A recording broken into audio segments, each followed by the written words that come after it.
नमस्ते, प्रणाम, हर हर महादेव। आप सभी को स्वागत है हमारे चैनल में। तो कैसे हैं आप लोग? उम्मीद करते हैं अच्छी होंगे, स्वस्थ होंगे, मस्त होंगे।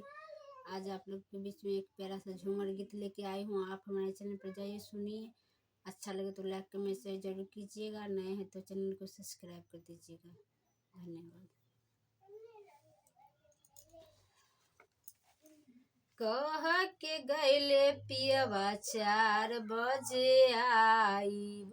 कह के गैले पियवा 4 बजे आईब। 4 से 6 बज गईले हो। बालम भी पढ़ के नइले। 4 से 6 बज गईले। बालम अभी पढ़ के नाइले। कैसन हवे स्कूल कैसन पढ़ाई। कैसन हवे स्कूल कैसन पढ़ाई। कैसन हवे स्कूल के मास्टरवा हो। पियवा पढ़ के नाइले। कैसन हवे स्कूल के मास्टरवा है। पियवा अभी पढ़ के नाइले। कह के गैले पियवा 4 बजे आईब। कह के गैले पियवा 4 बजे आईब। 4 से 6 बज गईले हो।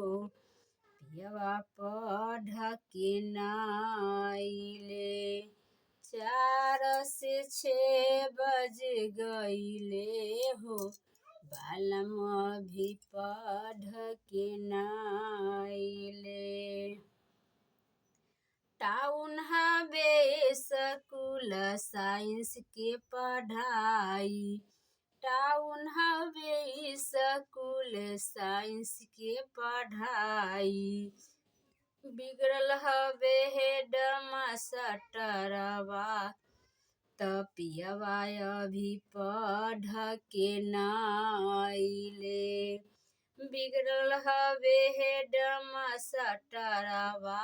त पियवा अभी पढ़ के नाइले।